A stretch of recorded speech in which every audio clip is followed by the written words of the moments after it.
সুনামগঞ্জের দোয়ারা বাজারে মৎস্যজীবী ভাতার কার্ড করে দেওয়ার কথা বলে সাধারণ মানুষের কাছ থেকে টাকা হাতিয়ে নেওয়ার অভিযোগ উঠেছে এক মৎস্যজীবী লীগ নেতার বিরুদ্ধে। এ ব্যাপারে দোয়ারা বাজার উপজেলা নির্বাহী কর্মকর্তার নিকট একটি লিখিত অভিযোগ দিয়েছেন উপজেলার লক্ষ্মীপুর ইউনিয়নের সুরিগাঁও গ্রামের বাসিন্দা ভুক্তভোগী জিয়াউর রহমান। অভিযোগ সূত্রে জানা যায়, উপজেলার লক্ষ্মীপুর ইউনিয়নের সুরিগাঁও গ্রামের বাসিন্দা ও ৪ নং ওয়ার্ড মৎস্যজীবী লীগের সভাপতি হাফিজ উদ্দিন মৎস্যজীবী ভাতার কার্ড করে দেওয়া সহ বিভিন্ন সুযোগ সুবিধা পাইয়ে দেওয়ার কথা বলে বিভিন্ন এলাকার গরিব অসহায় মানুষের কাছ থেকে টাকা হাতিয়ে নিচ্ছেন।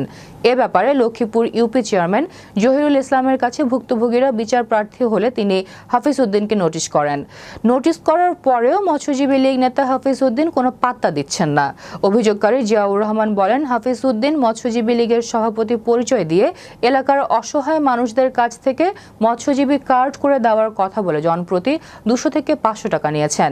এদিকে অভিযোগের বিষয়ে জানতে চাইলে লক্ষ্মীপুর ইউনিয়নের 4 নং ওয়ার্ড মৎস্যজীবী লীগের সভাপতি হাফিজ উদ্দিন অভিযোগ অস্বীকার করে বলেন, আমি ব্যক্তিগতভাবে কারো কাছ থেকে কোনো টাকা নেইনি।